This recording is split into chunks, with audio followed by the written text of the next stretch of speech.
Okay, And okay. I don't know if it was that, but like a lot of the time, like we had sometimes where it felt like we were playing together really well, and other times where it felt a bit messier than that. But I don't know if that's because I was like internally messy, I guess. Um, okay. Yeah, Might be we just can a just go flaw. over everything. And how about you guys send me like your 3 favorite VODs? Because for whatever reason, even though I spectate, I don't Oh yeah, I don't get to actually have the VODs. I have to get them from you guys still. yeah. Thank you, Nintendo. You're very normal. Um, Hello, I'm back. Hi. Welcome back. Welcome back. Did you have any thoughts about the scrim? I get blitzed down by Rockin' all the time, but and if anything, I get blitzed down by Rocket all the time. Cuddle was awfully frontliney with a bow. And also I tried to work out with like more proactive comms within Mako Mart, and I felt like I was like, it's like I was making the call, Hello, but chat. more Hello, Foxy. so, Hello, Termicon. I didn't recognize that maybe not a lot of people were there.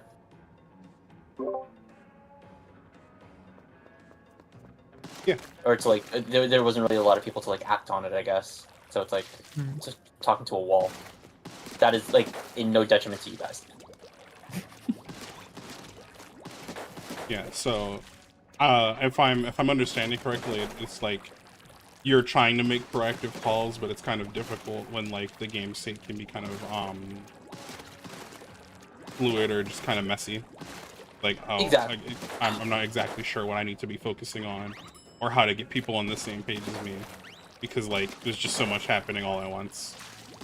Could be that, but I'm maybe also thinking it's kind of like a lack of awareness that it's like I'm a little out of position and I'm still trying to make a play, whether like in the case that I should probably just jump out anyways. Yeah. Or not jump out, or like back up more so. Back up and yeah. So if I'm aware, like I have like a little bit of pre-context, and one of the big things we're working on at this current moment, if I am correct, you can correct me if I'm wrong, is just the idea of space taking, right? Like we're trying to figure out, okay, how do we take space, because space is the most important thing in Splatoon, apart from the objective, obviously. Like we're playing for the space, not for kills, not for like many other things. We want space. The area control game, right? I wish Hound was here because he would put it into words so perfectly. Like, my bad. No, he's more analytic than we are. Yeah, that's fine. I mean, they'll see the VOD, and I'm sure that you guys can just go over it with each other as well. Oh, for sure. For sure. Yeah. So. Yeah, alright, I guess we can just start with, like, general goals and whatnot, and, like, what we're trying to do as a collective. I'm gonna Got it, okay. share my screen. Oh.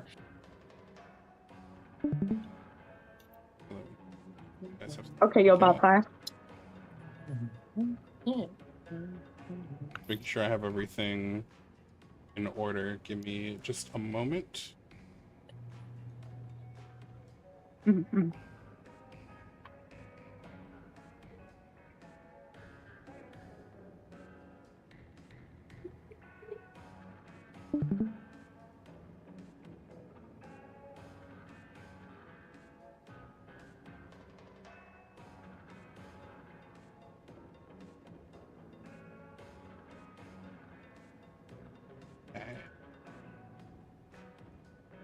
So, yeah, and while we're talking, if one of you could just send some VODs in the Creator VC so that we can... Yeah, I'm working on it. Do we want to talk about what VODs we want to look at? I think all of them, honestly, besides like the original knockout on Haggle, will be fine. I think we can learn something from pretty much all of these. Okay, I'll just send all of them. Yeah, I'd be down to go through all of them. Because I was expecting the scrim to go longer. Low key. Yeah. But it's okay. See if I can do this right. It's here, and then I drag this over here. That works. It's fine. Should work. And then... Okay. Oh. Yeah, so what's our general goals, honestly, as, like, individuals, as a team? Do we have goals? I think that's, like, the best place.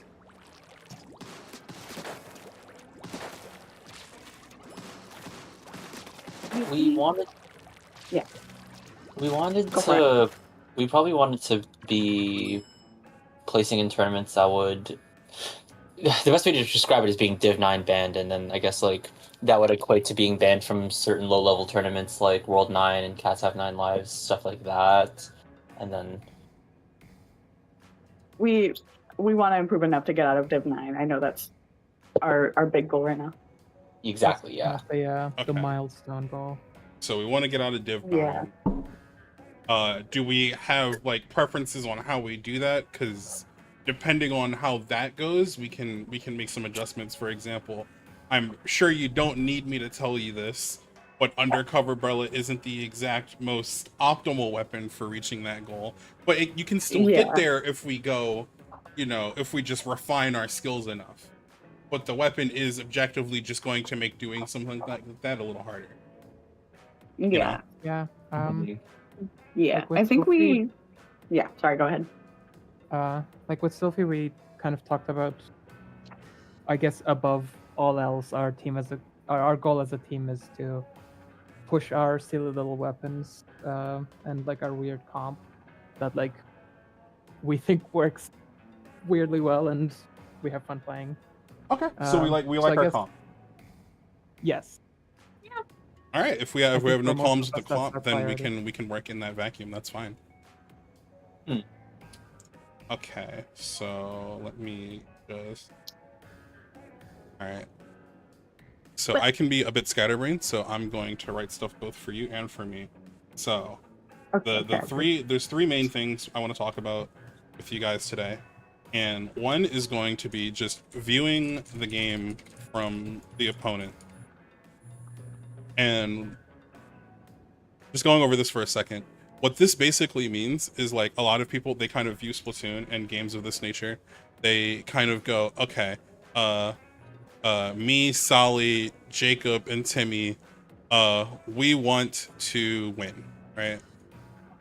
Just in general. And they focus on this aspect and are like, okay, in order to win, what do these guys want? However, I believe this is a fundamentally flawed way of looking at the game. I think the most informed way to look at any game in order to achieve this is by looking at what the enemy wants to do. So we'll call them Rebecca, David, Tommy, and Sam. Just random names, doesn't matter, right? But rather than focusing on this over here, right, we want to go, okay, what do these guys want? And it's important to look at it this way because this can inform you of certain things like skirmishing and like taking 2v1s and just overall making it so that when they want to do this, you just cut off this path, because ultimately all you need to win in 99% of cases is to make sure they can't win, if that makes sense. Like all of the game modes, right? They go up to 100 points, right? So a finite amount. And if you have more points than the other guy, you're going to win. Mm-hmm. So that means fundamentally, if you have your score at 99 and theirs is at 100, it doesn't matter how little you've scored. Ultimately, if you have this and they have this, this guy wins. Well, in reverse, but you get what I'm saying, because the number goes down. So what that means is when we're doing VOD reviews and we're just trying to figure out, okay, what should we be doing? One of the best things you can do is kind of just look at the other guy and go, oh, you know what? If we did this behavior, they would be very upset about that. So I'll just draw an example for you real quick, right? If Chris, gonna draw a little bow and arrow. Ignore my art skills, by the way. Not my strong suit. That's not what we're here for. Let's say Chris. It's okay forever.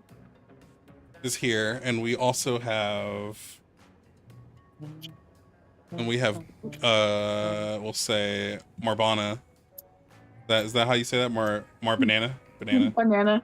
Yeah. Banana. All right. Banana. So we have You this can just here. call me Marcy, it's fine. Okay. Marcy? Yeah. Okay. All right. Marcy's here with our funny gun, and we have Chris here. Then let's say, just on a random example, playing tower, and the enemy team is kind of just like posturing, same guns, right? We got gun here and a bow here. All right. Now, this will change depending on the situation, but the main takeaway I want you to have is, okay, it's not, oh, we want the tower. How do we get the tower? How do we push past them? It's, what do these guys want? What do they need? I think that's the imperative word. What do these things need in order to get this tower past you? And when you answer that, that basically gives you the answer in reverse, if that makes sense. It's like, okay, let's say you are a splatterbot of any sort, and this is a junior. So ultimately, your gun is better than this gun. Greater than, junior over here, they can't win in a straight up encounter. So you might think, oh, I'll just go kill this guy then. But we don't necessarily need to do that, because we understand that the junior also wants to win the game. But if their gun is worse than yours, if we are spacing ourselves, for example, right? And this guy tries to move up to kill you, we just move back a little bit. And anytime they try and threaten this, we're just constantly threatening them with our superior range and abilities. It doesn't really matter what you want to do, because ultimately this guy can't do anything. They're basically a non-factor.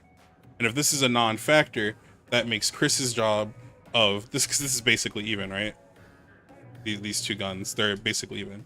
This makes Chris's job really simple in, okay, this isn't really an issue, so you guys are basically 2v1ing right now, because we've made it so that this is no longer a factor based on our decision making.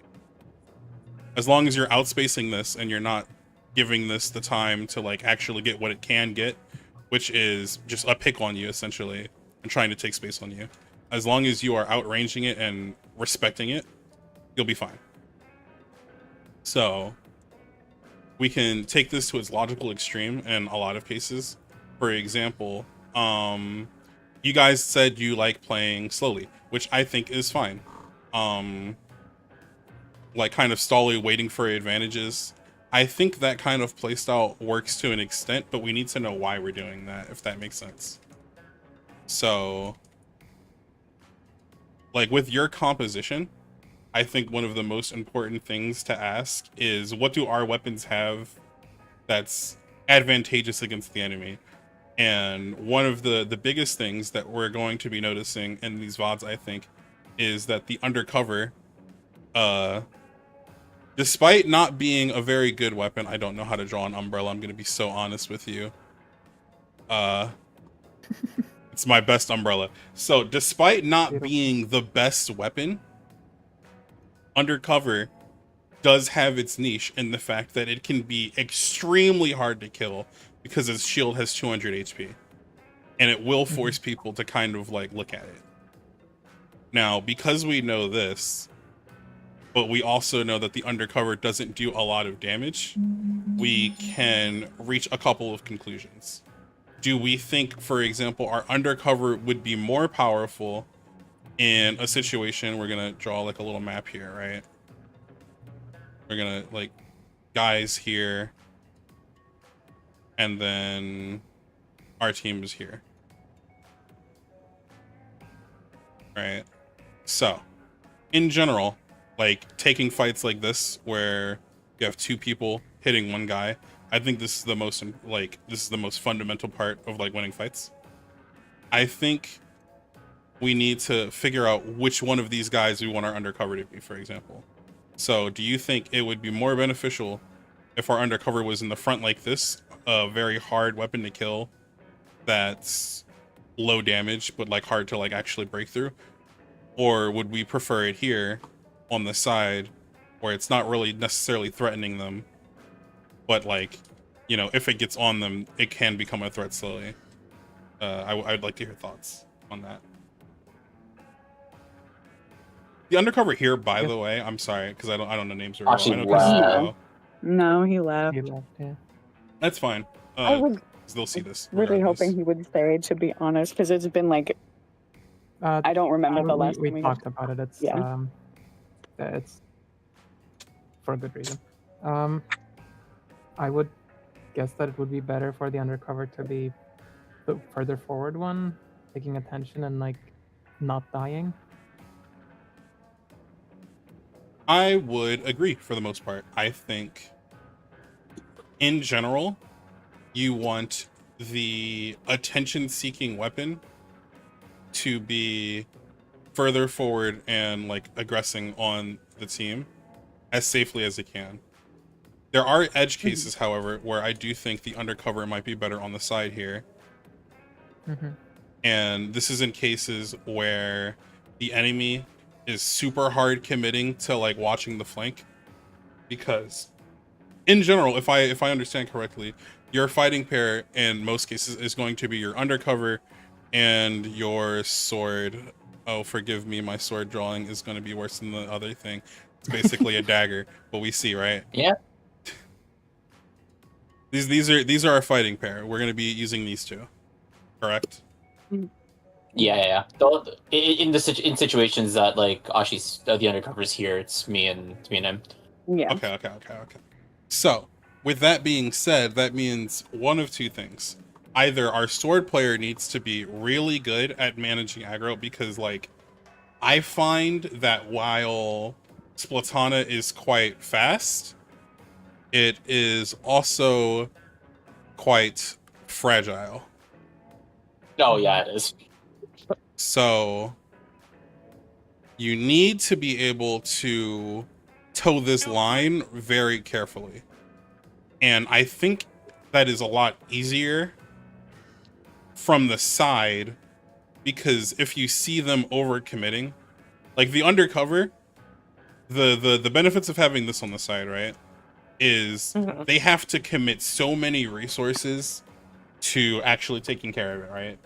However, because undercover isn't a great weapon, people are probably going to realize this. And if you were these two and you saw an undercover on the side and a bunch of other weapons over here, what are you going to do? Are you going to sit here and go, oh yeah, let me put all my attention on this. I'm gonna have my bow throw a hammer at this. My shot, they're gonna fucking fire the bazooka over here, and we're just gonna have our entire fighting pair come like kill this guy. Do you think this is a likely outcome? No. Because we may all be in different places all at once. The game is very fluid. More so than that, I'd probably take the 4v3. Yeah, you would just, I thank you. You would look at this and you go, oh, this guy is very silly, not smart. I'm gonna go this way now, because they're just over here in Narnia. And Not very threatening. it's not a threatening gun when you have your back to it, because it can do at maximum 40 damage per shot. That's a 3-shot on everything in the game, unless, you know, it's fighting with something else. So what that means is, unless this thing has its special and can properly threaten things, you would ideally have it be over here. So I need my eraser. Oh, this eraser sucks. Oh, wait, no, it doesn't. I'm just bad. Okay. You would have it be over here. Which means, by default, because we don't want to just have everybody like running at them in a straight line like this, that means our sword player is generally going to be off on the side here with our sword. It's gonna be that. So that being said, that means we need to do something very important, which is I need the sword player to just practice, and this is going to be one of the things we come up with right after we talk about this. So don't even worry about it. But we're going to practice just being as aggressive as possible, as safely as possible. We want to make these people want to kill you. We want to direct our hate. We want them to direct their hate towards you, is what I would call it. Yes. Because if they are all looking at you, then the undercover can start pelting them a little bit. And because of how your guns synergize, this is also an important thing, is synergies. If the undercover hits any of them once, your vertical slash is 60 damage, if I recall, which is a one-shot. Say again? It is, yeah. And it has range. And it has quite a decent amount of range. So, yeah, because we are aware of these things, I think we have concluded, for one, just by looking at it from the opponent, not necessarily just like what we want to do, we have concluded that the best thing to do against 99% of opponents is probably having our sword off to the side somewhere, drawing aggro. Right? Other things that we'll keep in mind is the fact that we generally, if I saw in most of these games, we had, forgive me, words are not coming to me, splatter shot, right? Or 10 attack. So that's going to be our support gun, right? In 99% of cases. So knowing that, we would probably have our support, generally we want our support in between these two. Because, okay, I need to make sure that friend A has an escape path constantly. We don't want them to be like completely alone. And if they over-aggress, you know, you have splat bomb, you have strikes, you have things that can kind of bail the sword out, or even like punish these guys for overextending and getting kills, right? And at the same time, because again, this gun by itself isn't that threatening, we want to make sure we're close enough to be like, hey, you can't just kill my friend, I will come and touch you if you get a little too close. Same thing for Chris. We understand that we want our AoE in general to just kind of like defend our teammates. We don't rest. Chris's job isn't really going to end up being the sword unless the sword is drawing people back into Chris. That makes sense. So this will allow this formation, right? This like idea can help you discern what you want to do on so many different maps in the game. If we just think about it like this, rather than like super specific, like, okay, we need a plan for this map, a plan for that map. Just, hey, what do these guys want to do? And how do we move in order to make that as difficult as possible? Does that make sense? Yeah. Okay. Yeah, I'd say so. Okay. Do you have any questions? Because like I'm fine to just reword things or put it in ways that make sense. If anything I said isn't like clicking, or you have things like, what if XYZ doesn't work, or anything of that nature. Just I am here to try and help as much as I can. So I think I've heard a lot from like a couple of different people that I've talked to about, I guess, you know, stuff with Viper, and that's obviously it's like I play really well from off angles, drawing attention towards me. I have I'm fast enough to weave in and out of positions, and I like have like I can like I'm Viper's slippery as far as I'm concerned. But then also it's like, that, like I guess that kind of happens. Like, would that happen a lot in like that? I take it that happens a lot in like the offensive state, and then I guess when it comes down to defense, it's like, does it come down to just like holding and then just waiting for like, does it just kind of boil down to waiting for opportune moments to like get onto those off angles and into like those side things that you were talking about? Yeah, I think basically what we're going to be, because your defense as a collective isn't very great. Not a diss or anything, just something to note, right? So I'm sure you guys are aware of the stagger loop, right? Oh my god, I can't draw, I'm so sorry. Right? X character dies, needs to respawn, but while this character is respawning, 2 more people die, and then it's like, okay, now we only have 2 people alive, even though we could have had everybody alive if we just waited, right? So, expanding upon this, right, the stagger loop, one of the things that is important to note is there is one thing, I think, and this might sound a bit controversial, there's one thing that's worse than staggering. And that's doing absolutely nothing at all ever and just letting the game just kind of auto lose. So, waiting for opportune moments is important, right? You know, let's take tower control for an example. Do we need to like kill ourselves if they're on this check? Right? Let's say this is 0 points. They win the game if they're here, right? We don't need to kill ourselves if they're here. We don't need to kill ourselves if they're here. But once we start getting into this territory where they're like clearly encroaching on a win, the rules start changing a little bit. And what I'm noticing a lot from you guys is we're waiting and we're waiting and we're waiting. And sometimes that's because somebody ends up staggering or overextending once or twice, which is unfortunate. But then we're like here and we're still waiting and waiting and waiting for like the perfect moment. And the unfortunate thing about being on defense is that your fights are inherently advantageous, if that makes sense. So like when people are running into your territory, right? You have several things. We have cover, we have knowledge, because usually they have to run through open space in order to like reach you.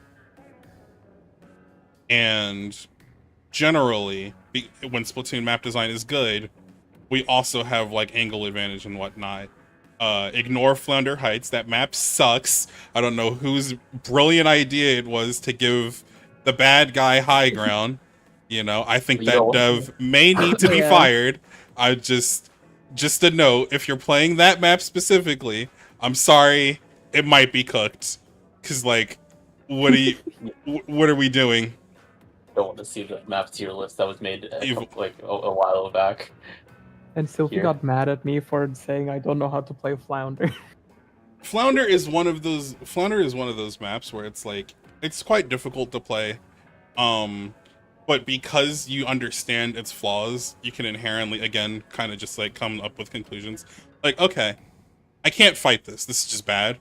Which means you know what ramp this is, by the way, right? I don't need to like draw out the entire map. Yeah. So this is bad. So we have to go around. Maybe we have somebody sit here and just try and like politely ask them to stop, but that's likely not going to work. So we have to just go around and look for like side angles, because if you just fight the ramp, 9 times out of 10 you're gonna lose. But getting back to what I was saying, so we have advantageous fights generally when people are coming in on us. What that also means though is that when we lose these fights, this will come up in when we're talking about like space taking and whatnot. It's a lot worse. Like if we lose this fight when we're already in our territory, we basically lost the game. So that makes you feel like, okay, well, I can't take this fight unless I have the absolute perfect moment. However, if we're just sitting here and we're doing nothing and we wait for that perfect moment, they're just gonna go, okay, well, they're not fighting us. So we're just gonna freely, slowly move until they feel like doing something. So in some cases, in a lot of cases, what you're just going to have to do is get really good at just saying, this is good enough. Like, I'm the kind of player, personally, and this is a flaw of mine that I like to work on. I really like 100% plays. The idea that if everything goes well, if I play correctly, it should work 100% of the time. And this is a delusional way of thinking. Oh. I am delusional because I want to win 100% of the time. Splatoon is a game about bartering and trading things, right? You trade space by getting kills or using a special or things of this nature. And in the world of alchemy, there is no getting something for nothing. Right? Law of equivalent exchange. The law of equivalent exchange. Well, let me drag the box. Thank you. There is no getting something from nothing. This is a fundamental truth of Splatoon. The only way that this happens is the outline I just described, where it's like, okay, well, they're just walking and they're walking and they're walking, and we're not doing anything. So, tower control is a great example of this. Tower control, by design, kind of tells you exactly where good enough is. Because tower design, as a whole, if it will let me kind of drag... Yeah, I'll just throw this off the screen for a second. Tower control, as a whole, is designed in such a way where there's checkpoints, right? Mm-hmm. And each of these checkpoints, believe it or not, are, again, in most cases, placed in spots where the person who needs to defend the checkpoint, to you guys, are advantaged. Like, the fight should be inherently like 60-40 or whatever. These numbers aren't exact, but you know, that's just an idea to have in your head. Like, okay, the thing is at a checkpoint on 99% of the maps in the game. My team should have some kind of advantage here. So, with this in mind, that means every time we see them on a checkpoint, we need to be like, okay, hey, where is the best place to defend this from? And how do we stop them from getting more space and going down the line? And in order to do that, sometimes you're going to just have to make a ballsy play that isn't necessarily... It's not going to feel like this. It might not even feel like this, like 20, like 80. You know, it might be like a truly terrible position that we just can't feel like we're doing quite well in. But at the end of the day, taking the 20-80 is better than losing the game, right? Like, if it's between... This fight feels kind of bad, but if I don't take it, I'll straight up losing the game. Just take the fight. That makes sense? Yeah. So, to basically go back to what you were saying about Sword. Yes. The most important thing for you to be doing is you're going to be looking at this line, and you can apply this to every mode. It takes a little bit more effort for other modes. Rainmaker is a fluid objective, so you kind of need to be just kind of looking around and looking for advantages. And you need to do basically just this fight is good enough and go stop them. You need to have trust in your team. You need to have trust in Chris, because Chris is the super broken gun called Wellstring. Like, you guys have played against the Wellstring before, right? Have you ever tried to approach Wellstring? Does it not feel like you are Nazi Germany fighting against the United States? Like, it's just like, our guns are worse, our everything is worse, and I can't get in. What am I supposed to do? I'm taking notes. All my enemies are Nazis, okay? Yeah, we're gonna be we are. No, wait, no, you're the Nazi. What? Me? Oh no, you're the Nazi because you're fighting against the United States. Well, actually, Chris, you specifically aren't the Nazi. You're the United States. 'Cause you have the Yeah, super that's what gun. I'm saying. Yeah. But in general, going against someone like Chris, that's like, this is doomsday. This. It's just really hard to walk in. all things Yeah. considered. Yeah. Which means that gives our sword player a timer. Because Oh, Chris, as much as they might try, they cannot stop this forever. Eventually, the Germans will figure out how to make a nuclear warhead. They eventually will figure out how to get through. They will either get a special, or they'll have a special already. Things of this nature. They'll throw like their entire war effort at Chris in order to move them. Because they have to win the game. This is just a thing that's going to happen. Which means until they have killed Chris, you essentially get to go, where's my fight? Where's my fight? Like a serpent just like looking around trying to find the best angle that you can in order to just get a fight that is, quote, again, not perfect, but good enough. good enough. And sometimes you're not going to find that fight, or you're going to go like 2-8 and it's going to feel really bad. But when we're learning how to get good at the game, the numbers don't matter, the intent matters. And honestly, if you take nothing else away from what I've said today, it's that. Numbers don't. We're not ego looking at our teammates going, oh, but Chris like had 0 kills and 0 deaths. They were actually turbo useless with 100 ink. You know, we're not going, oh, Mar just like where were my strikes? You know, like what happened? We're just going to look at the game and go, I trust my team to do what they need to be doing. Right? Yeah. We can't be emotional about what other people are doing. We can only trust each other to do what they have to do. And we just kind of we gotta lock in on this, the objective. That's what it's gonna come down to. So, putting it down in like the most simplistic way, sword player, go fuck off in random direction. Bow player and other players go, hey, you can't have my booty is mine, you can't take my no square, don't touch this. Sword player have time to do this and then eventually find fight. Okay. This is going to be the fundamental you're looking for.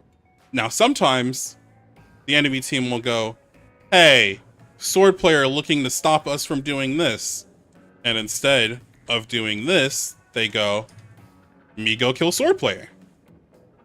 But then if they put multiple perspectives on me, then that means they're not going to have a lot of people looking at the objective lines, which is when the rest of the team. That's the whole point of pulling attention. Yep, and then we go, oh hey, they're not here, and we just walk forward. Take space. And it's like this is why things like your teammates' deaths and stuff, these things don't really matter in the grand scheme of things, as long as the intent is good, as long as we were playing the game correctly. You can win a game of Splatoon, in theory, without getting any kills. It's all about taking space quickly and efficiently, and doing that better than the opponent can. I'm nodding my head. Yeah. Okay. So, any further questions about this idea, viewing the game from the opponent's lens and what we, as certain weapons, might want to specifically be doing? I do really like this way of thinking about the game. I am curious if you have any thoughts on. So our 5th is Nautilus / edit player. Nautilus / So I'm kind of trying to, I'm trying to think about like what happens is when we don't have our fighting pair of Viper. You come up with a new fighting pair, and you inform your decision making based on basically the same thing. So because Nautilus is, I'm not gonna say that. I was gonna call it the Hitler gun, but there's just worse guns in this game to be dealing with. But because Nautilus is the super evil, fucked up, fast kill gun, I think we can safely say that we can just go, okay, well, we normally have this guy here, the shield guy. What if we just put the super gun here and just gun them down Gatling style? Because I promise you nobody wants to walk into the Nautilus. That's just not a thing that people want to do. Especially with one of its kits being the cheater special that wins the fight for you, even when you lose the fight. You know what I'm talking about? He does not like that one. Oh, we don't like the one where they run at you. Because, like, I get it.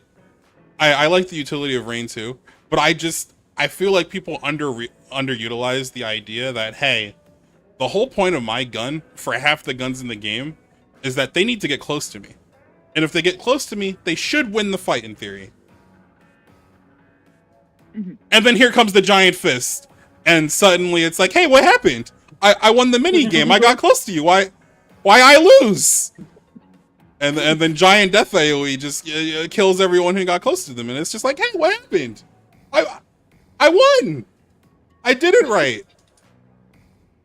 Just something to consider. Even if they dislike it, that's just something to consider. You know, quite a good strategy to have, especially if we don't have another gun to be like holding space like this. Yeah, actually. A thing to consider. The rain special also has its own uses for pushing forward and breaking lines and doing things like that. But yeah. Okay. All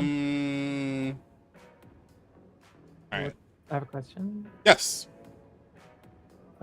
Wouldn't that, like, it sounds like Nautilus doesn't really want to play where Undercover plays. So going from that, how does that kind of restructure?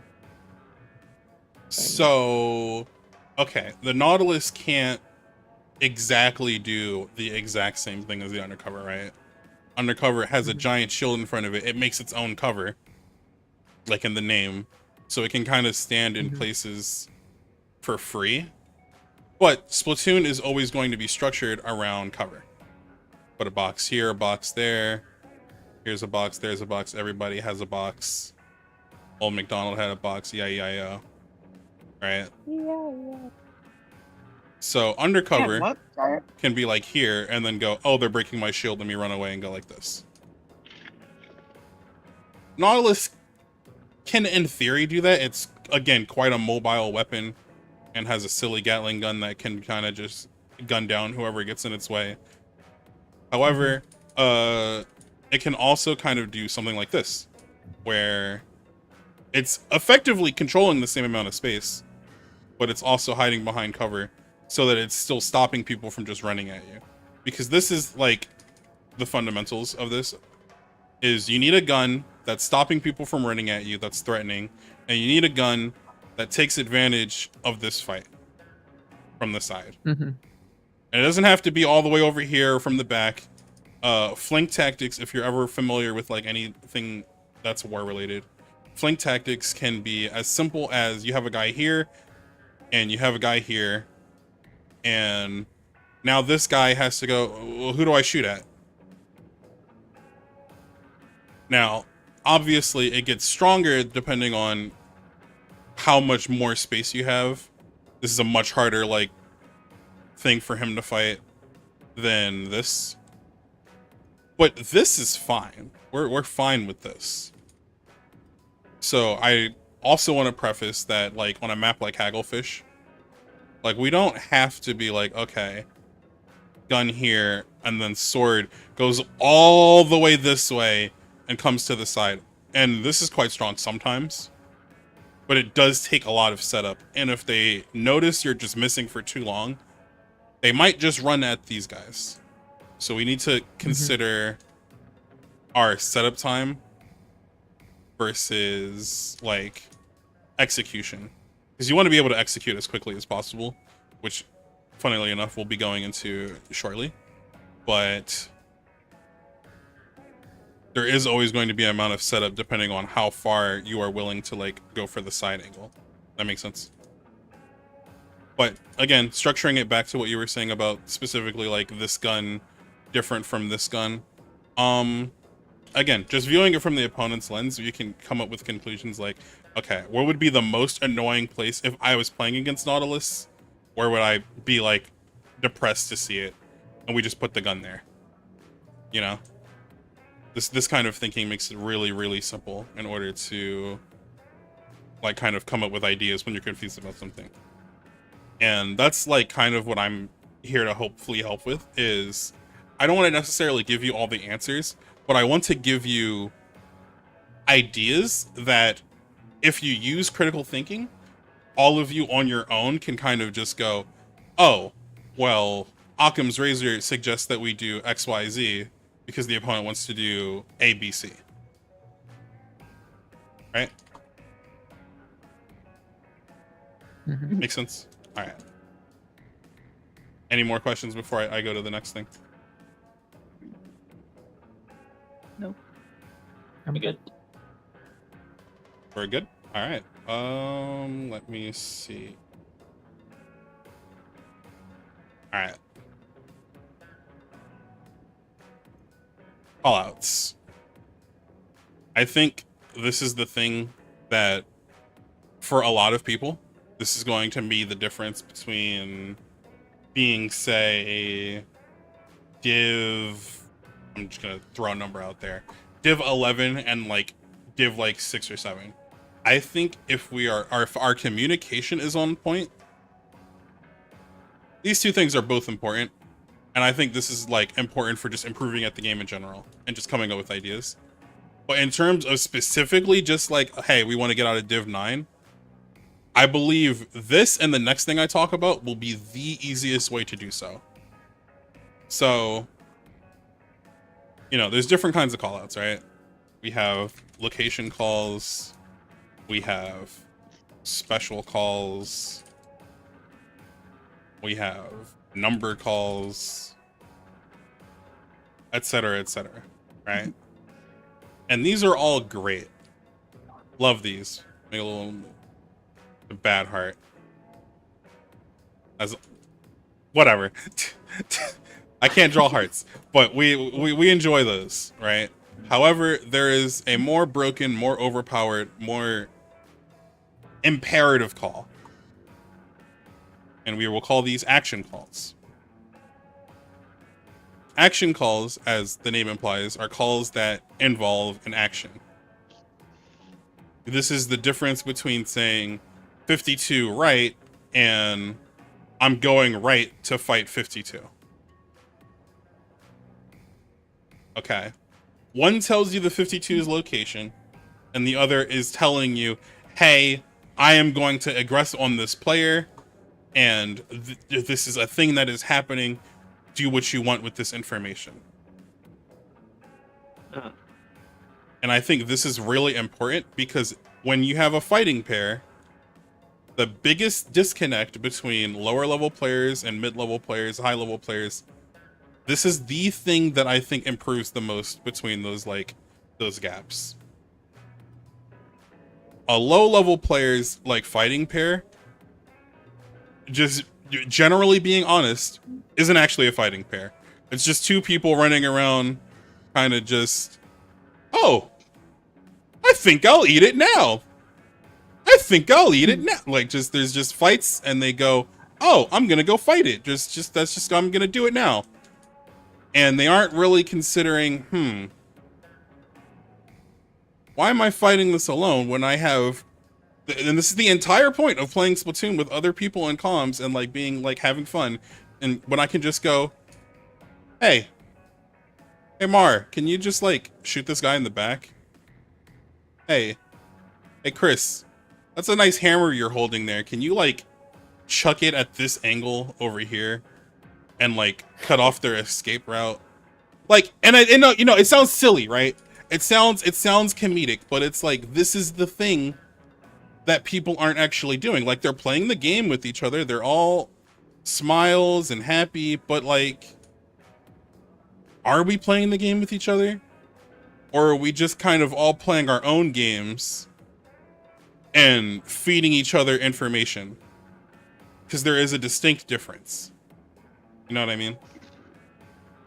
There's a difference between, oh yeah, there's somebody low on left. I'm just like, I'm doing whatever. I'm just like, oh, I'm here.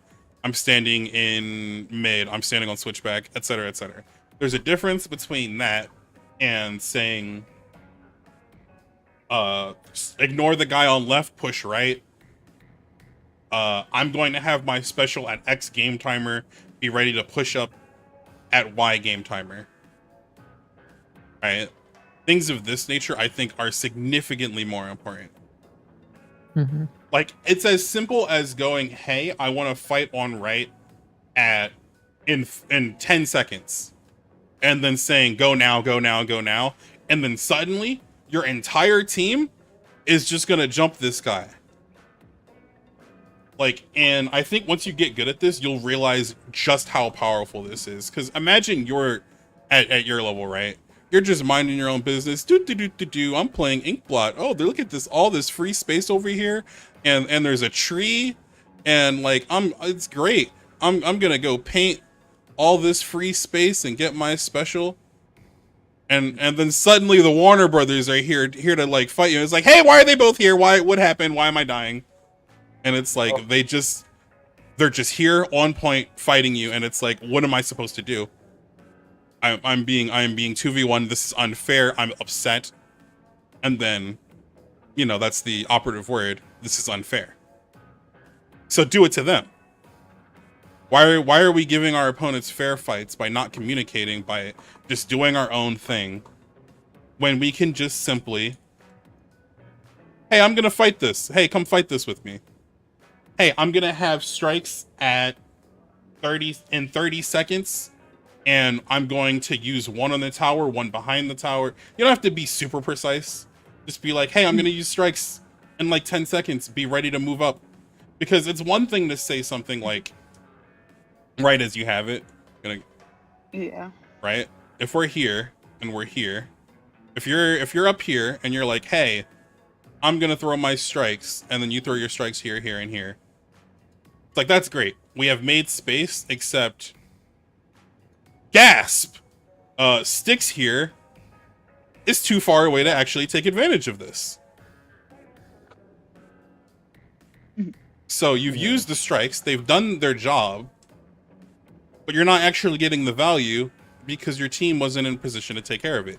Now, what if, instead of just immediately using the strikes, we say, I'm going to use strikes in like 10 seconds or 3 seconds, you know, a reasonable timer for your teammate to get to a position.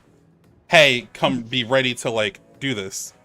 And then Styx goes, oh, we about to use strikes? Oh, this good eats. You know how fast I am? You know how I'm about to blitz and one-shot these guys. And then Styx goes here. And then we use our strikes like this again. Now Styx is like, oh, it's go time, baby. I'm locked in. I'm running straight through these. And suddenly we just have so much extra time to work with this. Mm-hmm. Now, one of the main concerns I typically hear about this thing is, okay, but if I make the call and I'm like precise about it, I'm slower. I just want to do the thing. Which, to a certain extent, is going to be the case. However, I think speed is relative. So a lot of people will talk about this funny word. And I kind of hate this word, but I also don't hate it when used appropriately, and it's tempo. And it's like, okay. People oftentimes, we don't actually define what tempo is.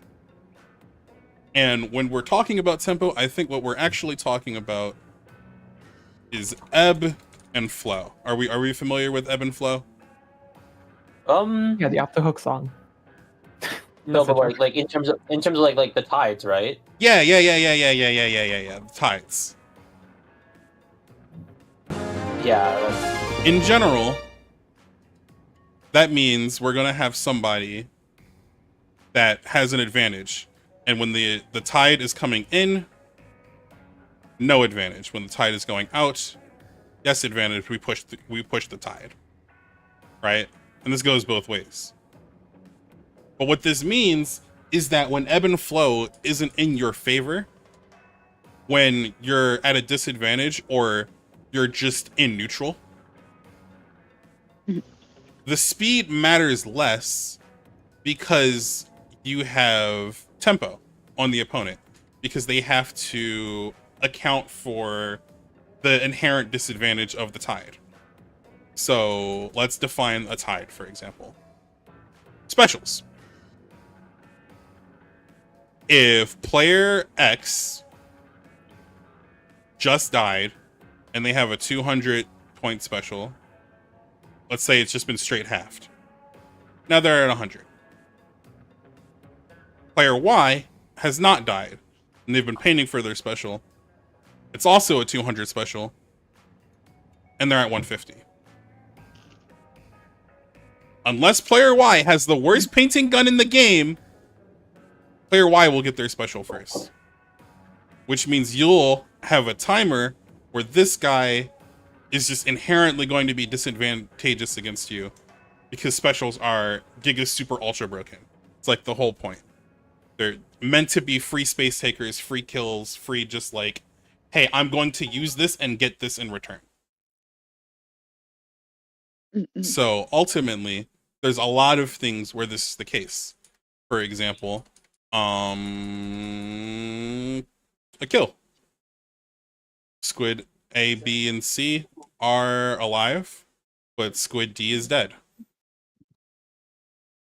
That means now the Otis is on the other team because they have an advantage to promptly, we don't want to like lollygag, but like controlledly take advantage of this. Does that make sense?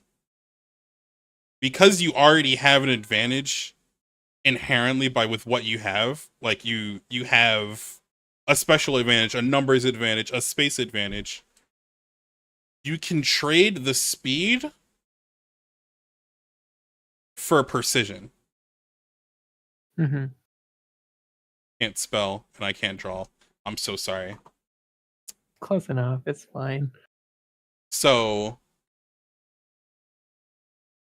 when you can do that, it makes it so that when things are like, oh, you know, I don't want to have to call out my special, or I think I will play worse if I'm constantly calming to my teammates, you can make up for these disadvantages and like the time it takes to process words and like communicate by already having an advantage in what you can do. That makes sense? Because like if they're a number down, I don't think they're worried about like trying to like, they can try and trade one back, but in general, most people are going to be quite defensive, which gives you time to set up and like get into a position that you find advantageous before you actually take a fight. This makes sense? Do we have questions?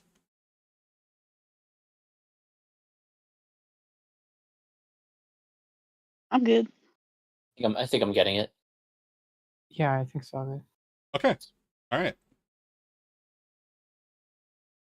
I have but one more thing that we can go over, and it's going to be the one I believe Styx wanted to talk about, which is that's the wrong color. I'm upset now. Aggression. How do you spell aggression? Aggression versus feeding.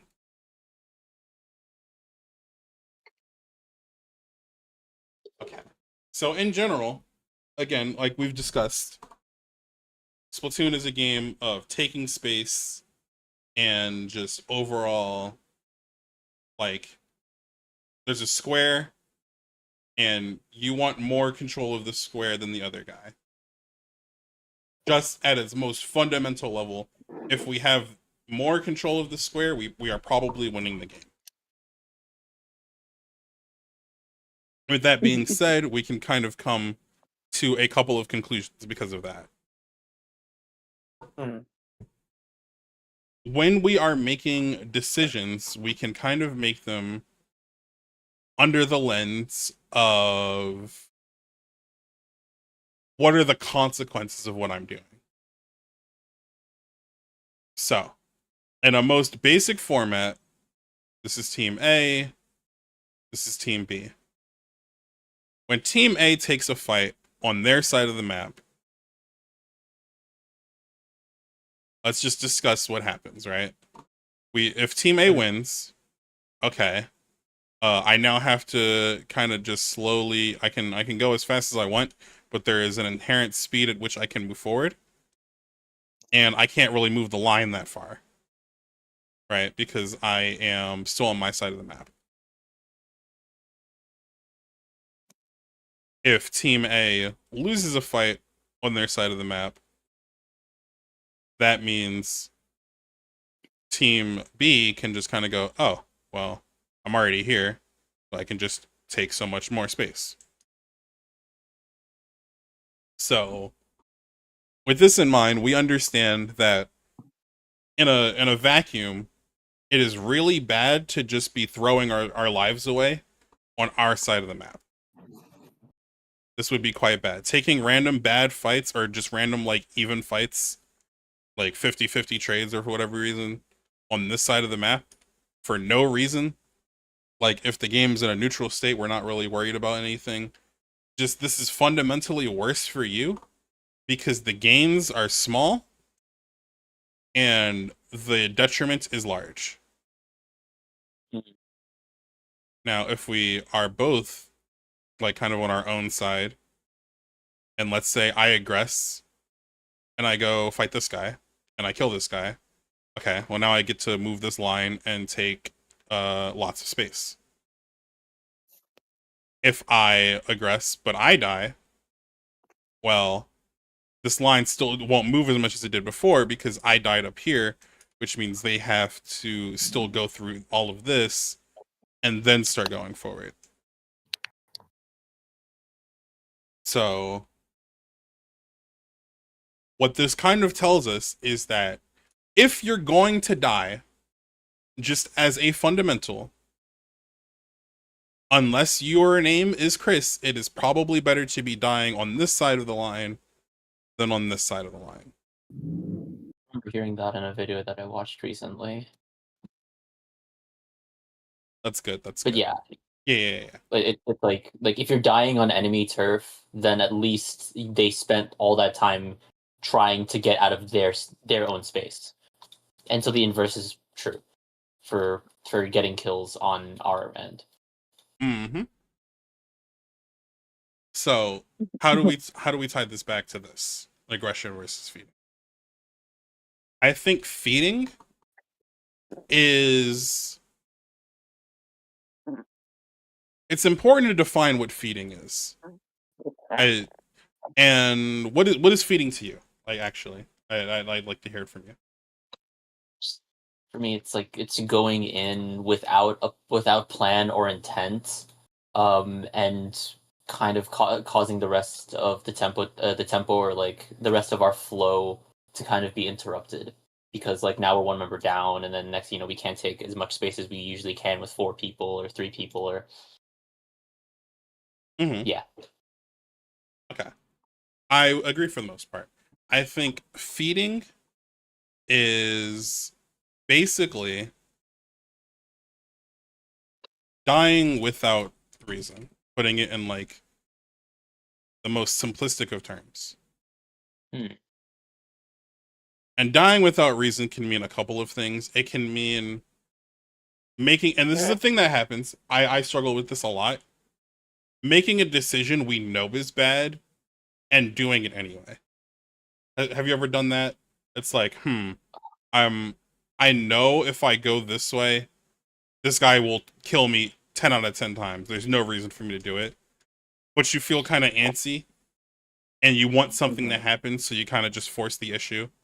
And then the exact thing you knew would happen because this has happened to you before, and we have pattern recognizing brains that will go, this continues to not work. I should probably stop doing it, but we do it anyway. Has this ever happened? We just make decisions that are poor, even knowing they are poor. Mm-hmm. I would consider this a form of feeding. And the way to avoid doing this is, it's really quite simple, is all you have to really be doing is being as far up as you reasonably can for the weapons this applies to. Again, this doesn't really apply to Chris. Chris's idea is mostly just to be as useful as they can without dying. But similar idea can be said for our like front lines and supports and whatnot, is you want to be as far up on this line as you can get without just throwing your life away. And you only give up space when they make you give up the space. And okay, you want to try and make it so that you give up as little space as physically possible. And sometimes that'll be uncomfortable.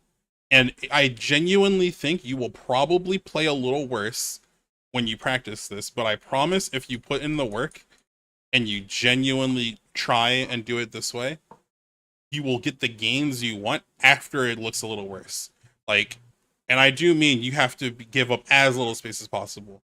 If this is a strike, and this is the strike AoE, and this will all kill you, don't back up like this. Don't back up like this.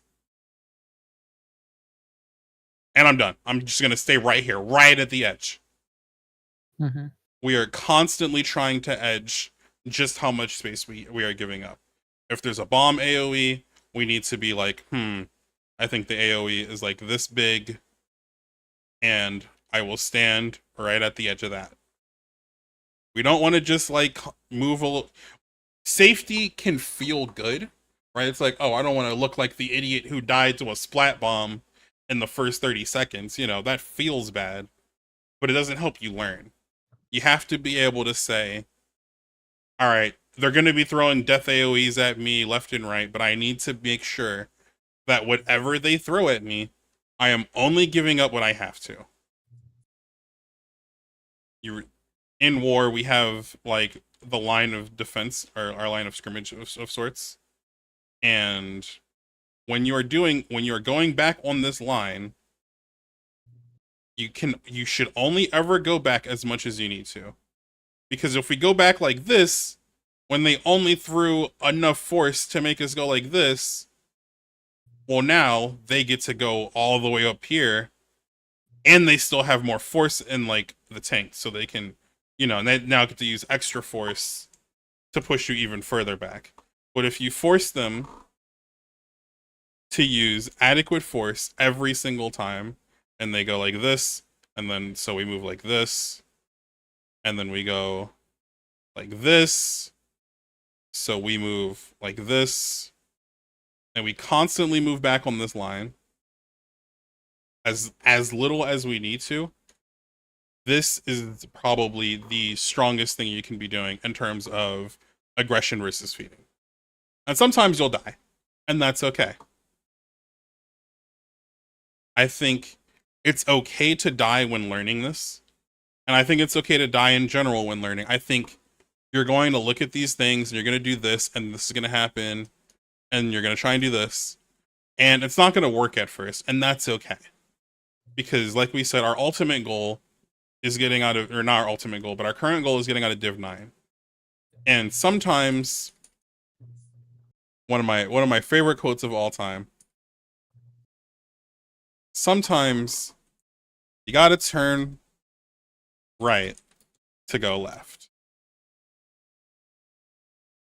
It's from Cars, by the way. Ever seen Cars? Cars is a great movie. And basically what that means, I knew it sounded familiar. basically what that means is like skill and improving at something is not just, I'm going to draw a graph here. We don't go like this. We would love it if it was just time equal get better. If X is time and Y is get good. Mm-hmm.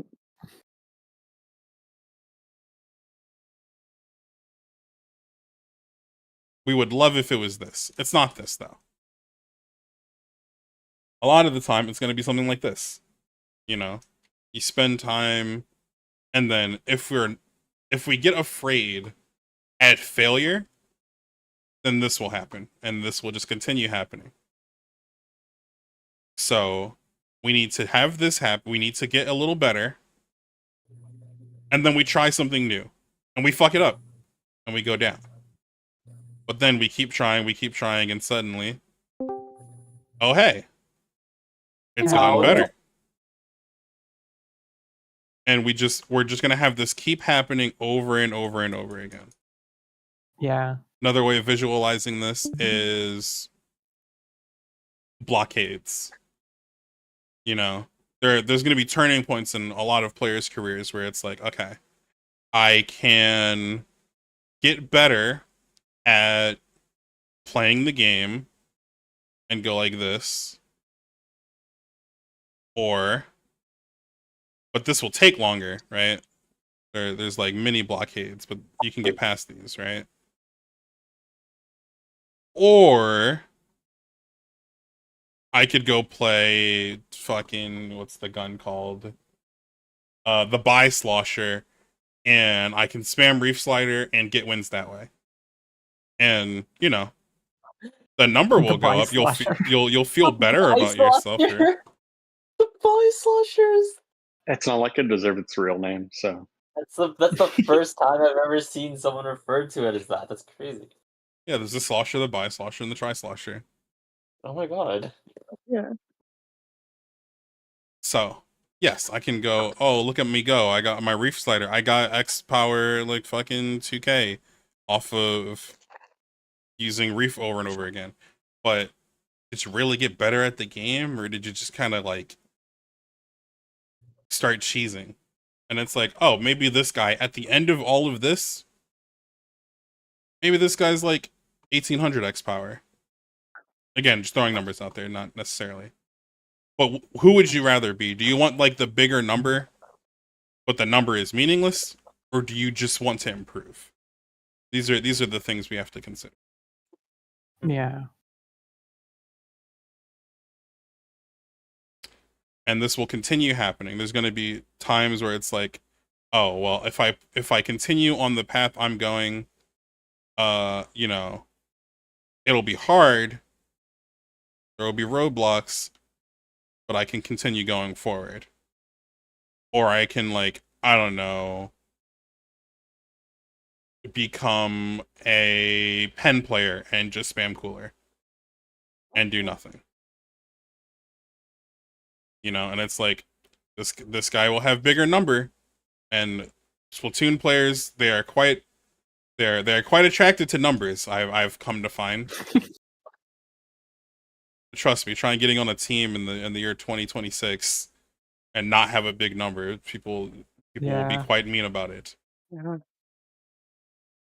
But despite that, I genuinely believe it's less important to have big number than it is to just get better at the game. Because if we keep getting better and we keep getting better and we persevere, then eventually the number is just meaningless to you anyway, because this guy's a 200 or a 2K X shitter, and you're at fucking Splatoon World Champions just doing whatever, and it's like, oh, what's your X power? It's 1500. Like, what the hell is this guy talking about? What do you mean it's 1500? It's like, I don't know. I just learned how to get better at the game. So I care less about this and just, like, you know, getting better. And I think you should too. I think this is the best thing you can be doing. Number get big. No. That's why we want to push our weapons rather than not playing our fuck ass comp. Yeah. Which I can respect. Like, you want to, yeah. All right. Any more questions? Because these were my big three for today. Before we can also go and do some review. I know I've been talking for a lot. So view the game, just again to reiterate, view the game from the opponent's lens, decision-making callouts, and aggression versus feeding. You have any questions about any of these, or just a random question at all that's Or you can also just tell me you hate me and like I've done a terrible job at teaching you anything. That also works. No, Take it's all something. criticism.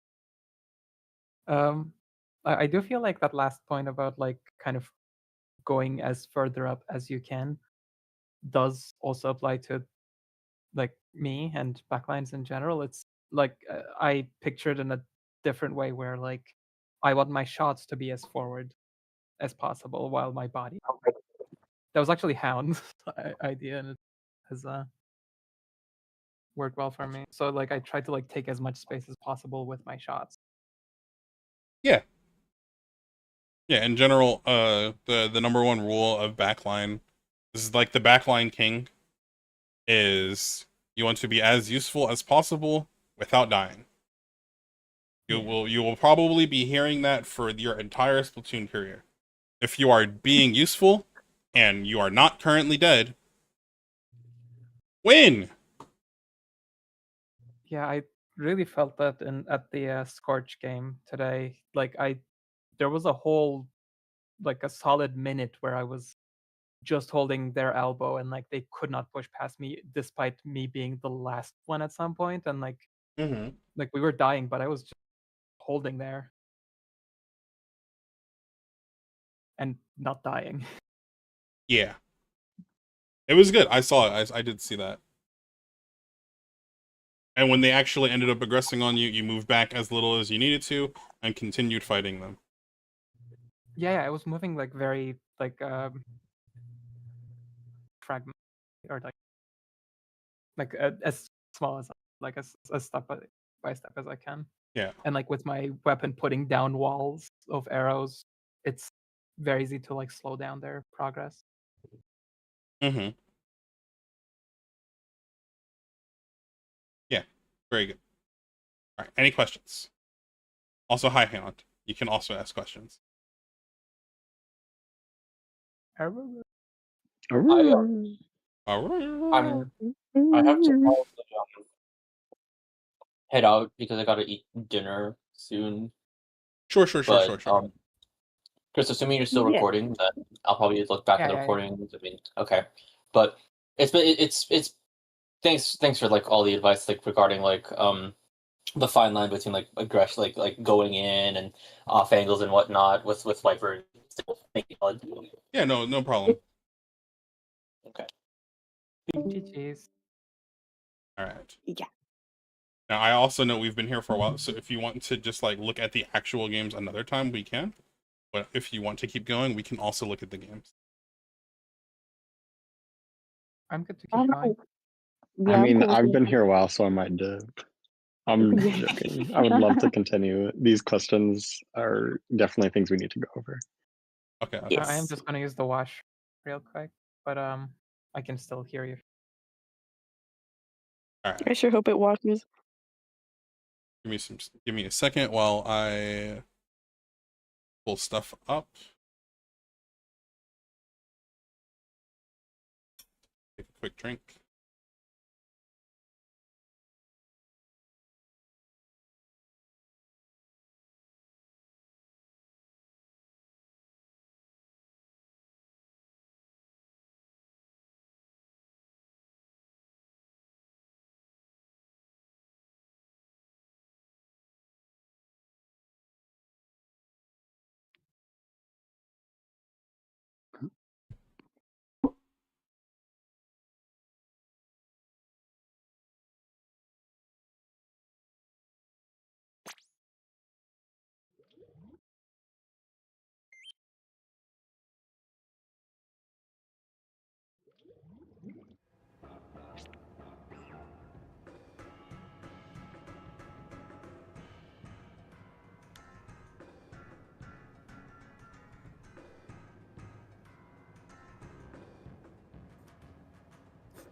Wait, it totally gave me the replays, but before it's whatever, bro. Whatever, bro.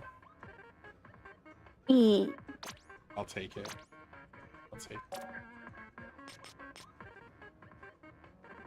All right.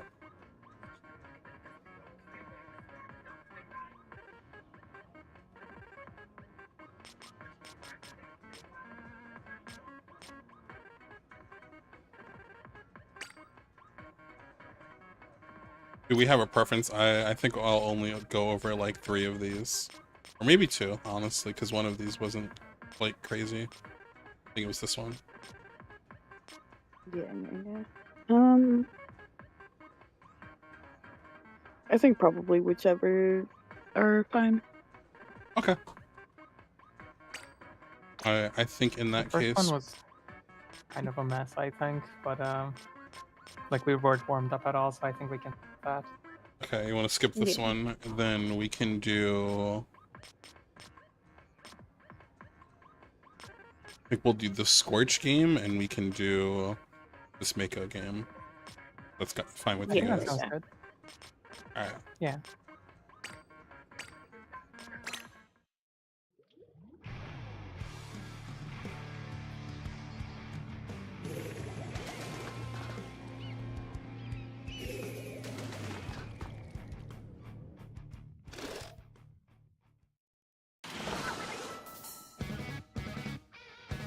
Okay. Opening is fine. Gonna pop. Now, one of the things, this is gonna be a small micro thing.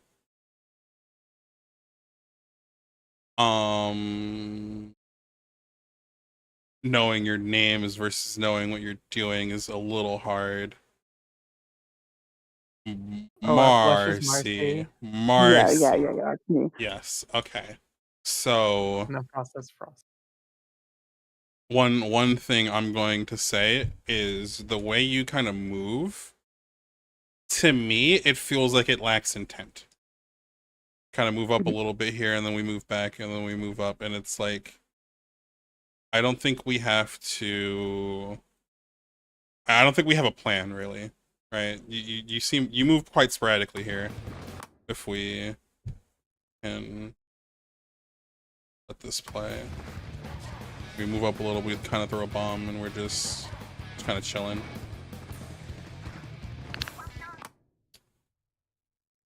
I think what would be a stronger thing for you to be doing is just in general as a support, you want to be trying to get your special as soon as possible. If I press thing, like you're at like 80 right now, but if we go back, right?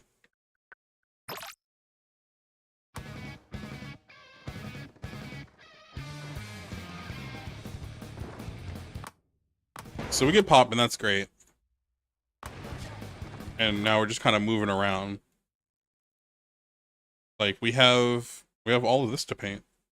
It's like just take the space. Mm-hmm. We're moving, like there's nothing really threatening you here. I don't know why we're moving back. Throw a bomb, that's fine. Now we start getting threatened, and it's like, oh no, I can't take the space anymore. But like, we had so much time to just paint this. And then once we can't really paint this anymore, you can still hold this and like slowly get more paint over time.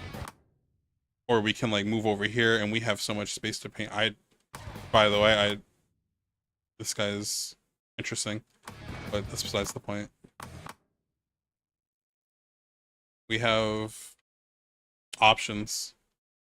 So I think one of the things I'm just gonna say for you, at least based on what I saw in this game, is like having a plan and just like kind of having a couple of things you're having in your head beforehand is quite helpful.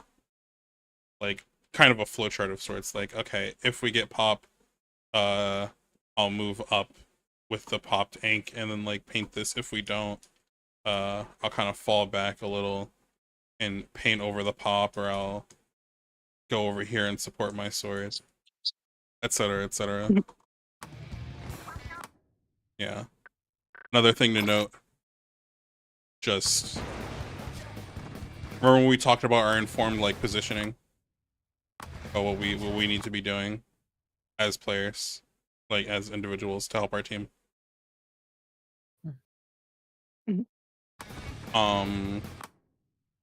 So honestly, not sure what killed our friend here. That's quite unfortunate, but still, it's like, I think Chris is quite powerful. We've seen Chris like just kind of hold this angle. They are not gonna run this way. I fear. Yeah. I fear Chris has this quite handled, and if they don't, they will call for the assistance. Like, hey, they're getting a little antsy over here, and so what I think you could be doing instead is, which this is fine. Like you can paint this if you'd like. If we like are thinking of that ahead of time, but we're just kind of doing nothing. So we should be taking our time and like trying to be as useful as possible with it. And I think the most useful thing you could do right now is just like coming over here, helping our fighting pair, and just like giving them space to move around. Mhm. Okay. I think Mhm. one thing to clarify is that like we usually talk about like Frost and Ashi opening left, Marcy opening right. And like I know that like opening alone on right can feel like, okay, I have to play safe here, I have to just watch, but I think it's more so about like having an escape path, which I will keep you painted. Like I will keep your back painted and I'll keep you Mhm. like spammed with arrows so that like you are in an advantage situation, even if you're like physically alone there. So Yeah. you can take more space, even if you're trying to be safer because you're alone. If you see the space to take, you can take it because you have a backup path if you're getting pressured. Yeah. Another thing with well I'd watch out for, when one of our players dies, that leaves a hole in our space, you know? So you're always going to be the best at patching that quickly. So, like when Me? someone dies, that's a good idea if you just want to like flick your attention to them You're and talking like about really me? grasp what the. Yeah, yeah, yeah. Yeah, Or Malstring. Yeah. We do a good job of that, by the way. While String ends up like immediately going, "Uh-oh, death! I sense blood in the water." Okay, good. Good. Yeah, yeah, I see. Okay. Another thing to note, because this game is quite fluid. Again, thinking about it from the opponent's lens, like, okay, before this happened, before the tragedy happened, it's like, okay, what are they seeing? Octoshot all by itself in a space that they want. So what are they likely to do in response to that? Just as a general rule of thumb, if they see like a weapon that on its own isn't considered to be a great fighter, what is likely to happen? Dive? Said dive. Yeah. Dive, or at the very least, they're going to pressure it, right? So if we just look at their rotation now, even like if we look back a little bit again, right? Pop this, and then okay, we are poking at them, and we like see them like doing this. So there's like 1, 2, 3. There's everybody's over here, right? And what that basically means is that, again, if this unfortunate thing didn't happen, and even still, we now know, hey, if everybody is looking here, their backs are facing this direction, which means we can go like this. We have time, and it's like, sure, this player's here, and they're scary, and they're whatever, but it's like, we are fast gun. Fast gun can take this space faster than this gun can generally go scary monster. You know? So, again, this is why talking about what's happening to each other and making informed decisions and like actually saying what we're going to do is important.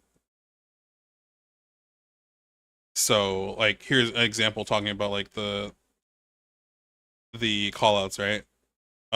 Marcy can be like, hey, there's like 2 people staring me down. I'm gonna try and like draw them into me. And then that can inform Sticks to be like, oh, okay, let me just banger. Free opening right here. Or that'll inform I cannot recall. That can inform Brella player to go Ashi. That will inform Ashi to go, okay, let me come bring some support. You know? And then Chris is eagle eye, so they'll be seeing everything anyway because backline. Mm-hmm. Yeah, just something to consider. Yeah. All right, let us continue.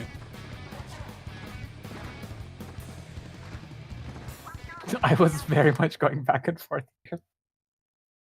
Yeah, we let's go.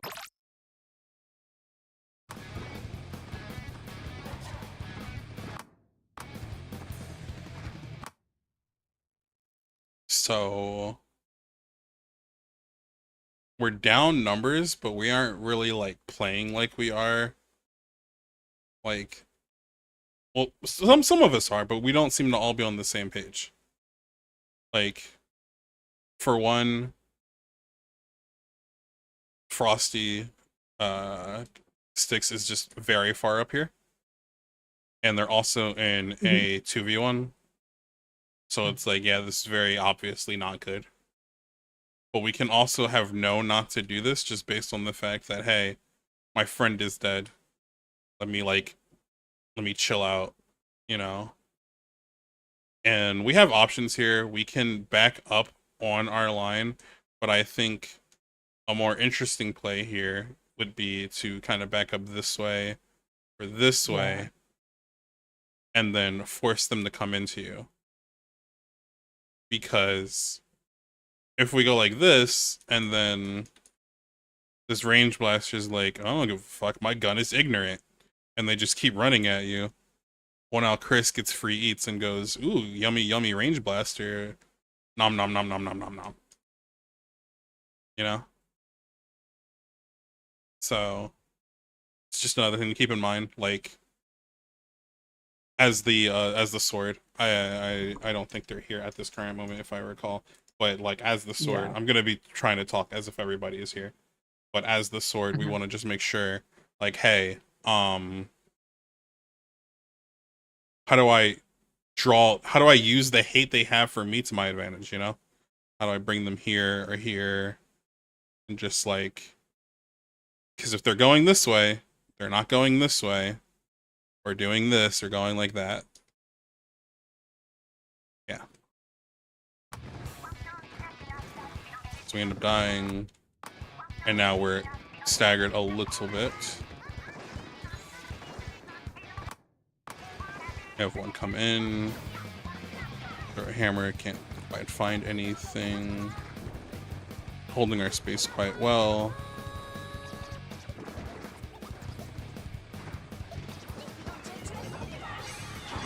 Okay. So this is partially what I was talking about before. If I go to this.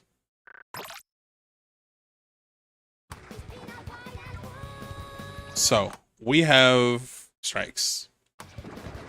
We have strikes for quite a while, but we aren't saying anything. But I can see you moving into position. So I know you want to strike.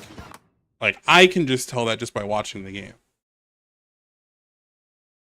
But I can also tell that these two do not know you want to strike. Because they are just not in a position to take advantage of it. So this is the importance of like, hey, I'm going to strike at X timer. This is like, or I'm going to strike here at X timer so that people can be like up here and just ready to actually like take advantage of this because we're so far back. And once these strikes go off, it's like, okay, they decide to back up for free, but they didn't really need to. Like, they give up a lot more space than they do because we're still so far back. They're not actually, they never actually got aggressed on. just kind of gave up space for no reason.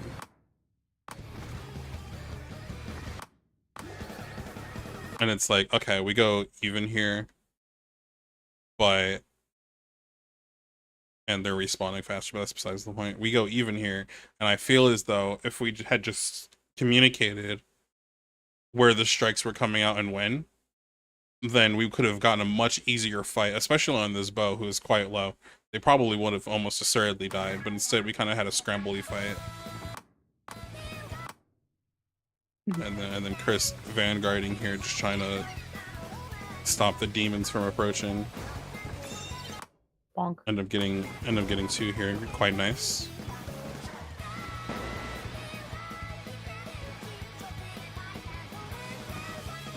Getting a kill, we come up. This is all fine. I think this is all fine. We had numbers advantage, we push up, we are slowly getting our way in there. And we're being quite aggressive, honestly. Like, honestly, I'm quite surprised this worked out as well as it did, because like, we do still have numbers. Because even when somebody respawns, they're not actually here to like be a threat. But if we look at Chris, or not Chris, Styx especially, I'm so low HP. I'm so scared. And we don't really heal. We just kind of go, fuck it, we ball. And we're just running in. But it ends up working out in our favor. But I think in general, Press forward.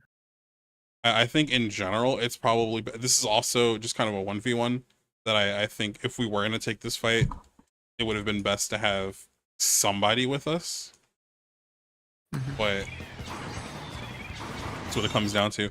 And here, like, because Chris happened to already be forward, they were able to try and take advantage of these strikes, but we hadn't healed. And I think we were just being a little antsy. A lot happening that didn't need to happen here. So, yeah, we get this kill, but I would argue this is kind of a fluke. I feel like this fight was quite unfortunate. And like, we get these strikes coming out, and it's like, I actually want to know what your thought process is for these strikes. What did we want these to accomplish?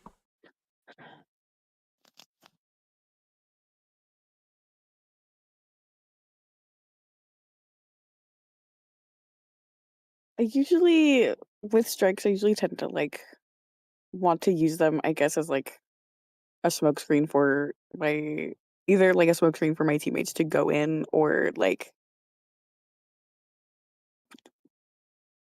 to slow down like the enemy, like to stall a little. But that's also not like I'm more so aiming for the first one more than I am the second one. Okay. I am still kind of working on them though. TBH. Like everything in general with strikes. Are you like new to the special? Is that like a thing we're just like practicing? Kind of. I mean, kind of. I was good, and then I took like a 2-month, 3-month break from the game. So I've been kind of relearning everything a little bit, but that's all right. Yeah. Yeah, I'm not gonna be like super harsh on these either. I think I can see the like general idea going through your head. What I mainly want to kind of talk about is the disconnect. So, and again, this is going to come back to communication, right? You have these strikes, and to me, it looks like you wanted these strikes to make these guys stay back while we regroup because we're down numbers and we want to hold our position, right? Yeah. Our teammate, because we didn't properly communicate, went, ooh, strikes, I'm gonna run straight forward, and hey, and hey, what happened? Hey, why am I dead? Hey, where's my friends? They're trolling. FF15 report Marcy, they're inting me. Or report whoever. I'm getting inted right now. This sucks. And it's like, this can be avoided if we just communicate more, you know? Yeah. And then it's like, okay, we get some points here. Just because, like, okay, well, push is over. I'm not going to just sit here and do nothing. I'm just going to get as many points as I can. I can respect that. It's also like, I have to go back a little because I don't know why they're so far back letting you do this. I believe one ends up dying to this strike.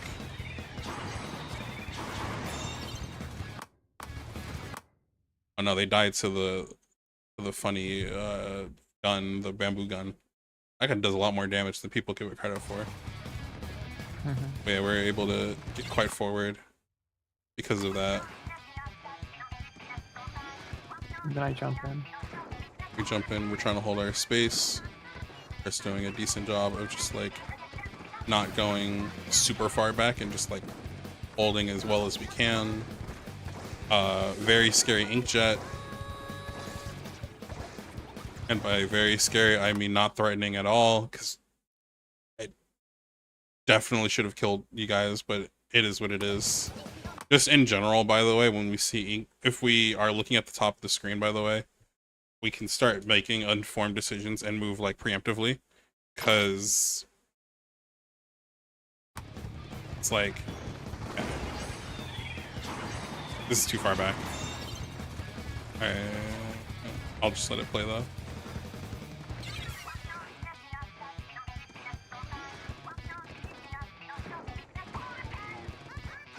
Yeah, this bow has had its inkjet for like 20 seconds, by the way. So we can probably wager that they're going to pop it soonish. And we're kind of all just kind of standing in the open. And the first shot from somebody using a gun like a special like this should always kill somebody, but it just kind of, oh, it did. What the heck? I missed that the first time. Sorry, bad coach. You can have your money back.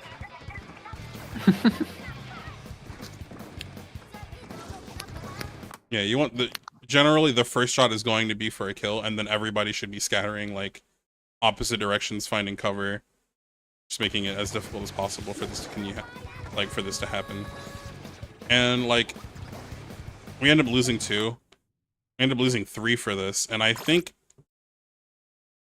this is like one of my only criticisms with you this game, Chris. And I genuinely just think it was a mistake. Like, when I heard you on comms, it was like, I think you thought this was winning, so you ended up popping your hammer and going in. And that was just a lack of, like, actually, like, perceiving the game state in this one instance. Yeah. And you're like, okay, I can probably go in here and it'll be safe and I'll be fine. And it's like, I believe the Americans are dropping the atomic bomb, and I am straight in the dead center of the city. This is quite unfortunate.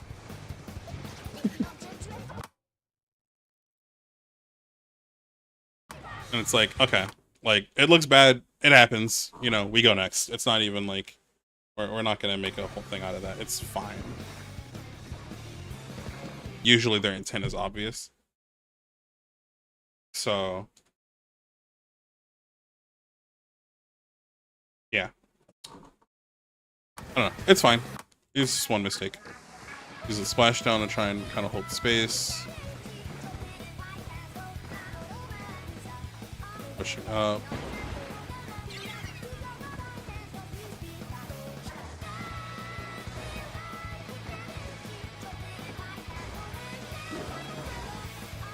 Can't believe that guy lives, honestly. A little far up here, but I think it's fine. I think we were towing the line of aggression, and we just didn't know we would die for this. I don't think this is like, oh, you're just like feeding.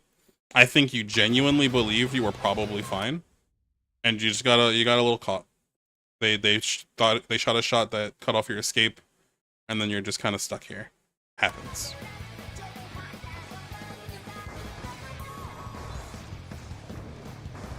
You get another hammer.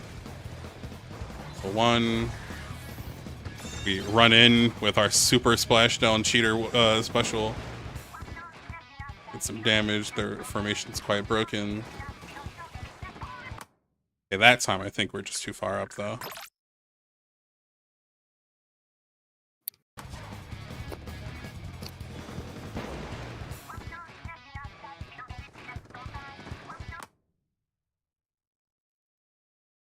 Yeah. I'm gonna introduce you to something that I have been saying quite a lot recently. One of my favorite phrases. This is a case of not my circus, not my monkeys. And what that basically means, Marcy, is you are playing the support gun, and I feel like you're confident in your mechanics and your shooting and your killing people skills. Because I quite often heard you a lot, which isn't a bad thing, mind you. And I also heard you like trying to get people aggression and people like helping you out, right? However, comma, you are playing the support gun. So while it is cool to be like aggressive and doing like things and trying to make things happen, you cannot be the furthest person up. Your entire team is back here. And I feel like you're looking at yourself like, I'm Ultra Instinct Goku. I'm gonna just slide off of the fucking arrow shots and I'm gonna do a cool kick flip off the side of this wall and I'm gonna kill this bow, and my entire team is gonna be like, whoa, Mercy's actually the GOAT. They're just fucking better. Holy shit, they're the king, they're the queen. But it's like, just based on what your role is, unless one of these guys is dead or the situation is quite dire, we just don't need to be doing that. I think if anybody is up here with you, I'm fine with this. But we're just like we're so far up. We are so unbelievably far. Like that's like actually like 2 or 3 seconds of swimming. I'm not gonna say 3. I'm gonna say 2. That's like 2 seconds before they can even like be near you. And to top it all off, you're technically in a disadvantage, advantageous 2v1. So yeah, it makes sense that we die here. I should not have got here.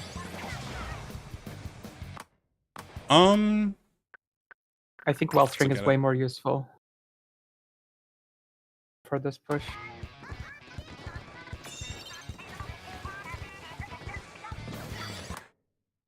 I agree and disagree. I think Wellstring is useful. However, I also think that the Rainmaker as a weapon is doing very similar things to what the Wellstring is doing, just at a slower rate. That's a good point. So it's like, yes, I would love to be playing my Wellstring right now, but at the same time, like, to me, it's not looking like it matters. Well, it almost mattered. Okay, it did matter. But that's less, oh, I wish I was Wellstring, and maybe my Rainmaker shouldn't be in front of the people who's supposed to be protecting the Rainmaker. Maybe we stop, like, here-ish. Like, we got some points out of it, but I think we can just chill a little, you know?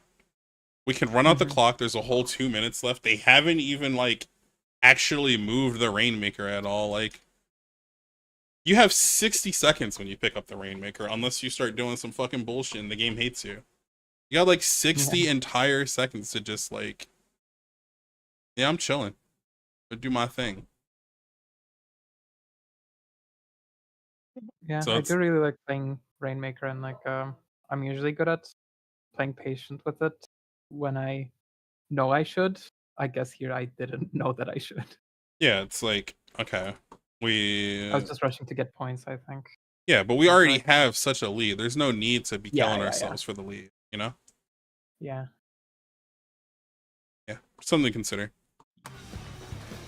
Something I do in other modes too sometimes, like give up the push for like a few extra points. Yeah, like dancing on the tower, I think is really cool. Like, so there's a check here, a check here. Stealing a checkpoint. And it's like, okay, like, do I Do I need to kill myself for this checkpoint if the enemy hasn't ever even touched the tower? No, I can just kind of get on and then run away and then get on and run away and just kind of like dance a little, you know? Keep them interested, but don't like kill yourself for it. I think that's a similar thing you can do with Rainmaker, you know? Just like, you know, we can dance. I call this tethering, where you kind of like look at whatever is the most threatening thing and you kind of keep yourself just at the edge of like, oh, I want to kill you. Oh, I want to kill you so bad. But if they move forward, you move back. And if they move back, you move forward. Just constantly tantalize them with the idea of, oh, if I was just a little faster, I could kill you. You know, and that's how you get people out of position. And that's how you get teammates like Sticks to just be able to walk up and go, bye-bye. So long, Gay Bowser. So... yeah, just in general, we don't need to be so aggressive when we're winning. Reminder that you can win the game even if you're only up like 1 point, but we're up so many more, like we're just not even really pressed. I cannot believe that guy was allowed to do that.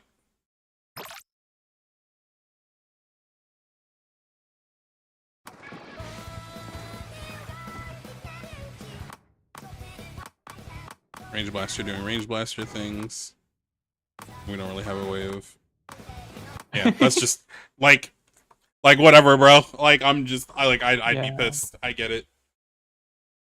I don't even think you're too far up. I just think that's unfortunate. I think the Range Blaster probably should have died sooner. Is what it is. Happens. Yeah. We move. I'm not mad. I'm not mad. It's fine. We are once again killing ourselves for realistically no reason. And we're also once again the farthest up. Less so this time, but still the furthest up. And it's like, but my Rainmaker, it was resetting. I want to keep the pressure. And it's like, yeah, okay. But what happens when you die? And then because you're dead, oh, we're just gonna kill the next guy. And then, hey, that guy's dead. We're just gonna go kill the next guy. You're basically giving them the freest "I'm gonna walk you down" sensual style I've ever seen. It's gonna, like, if I have to guess on how this is gonna go before we actually watch it, because we did this, it is now going to snowball into, well, now I'm out of position because you're not here anymore, and I'm gonna die. Now I'm out of position because you're not here anymore, and I'm gonna die. This is a guess. Maybe we get out, maybe we run away and we actually find a way out. But very likely this is not going to go very well.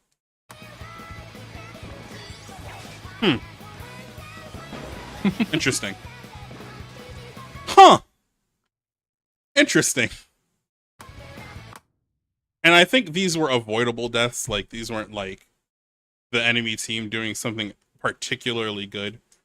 But it's still like, it's grounded in the fact that my support could have painted all of this and we would have had more movement and we didn't need to just be like up here. Because at the end of the day, we don't need the Rainmaker to be here to be threatening. All we have to do is stop these guys from getting here. So who cares about the Rainmaker? Just set up a perimeter and make sure they aren't diving into it. And God forbid they try and run past you. Do you see how much blue is back here? Oh, I dare one of these weapons to... God heaven, please let this Range Blaster try and jump down here and do some fuck shit in all of this blue. Easiest kill I've ever seen. Chris can no-look that behind their two arms crossed behind their back and turning the opposite direction with their camera. Freest kill I've ever seen. Yeah. Like... I get like, oh, the Rainmaker's flashing and we're getting antsy, but it's just like, we don't need to do that. Just chill. Vibes, you know? And now we've left Captain America here to try and hold it all off on their own, but we're back. We're still holding the space. Got one. Chilling. And like, really, we don't need much to happen this game anymore. About a minute left. We're chilling. So as long as we don't do anything super egregious, because we said we like waiting. We're chilling, and I feel it. I fear we have done something quite egregious. So we are quite far up, and it's like, okay. String has special. Throw a hammer. Hammer kind of hits nothing. Yeah. It's not what I wanted to do.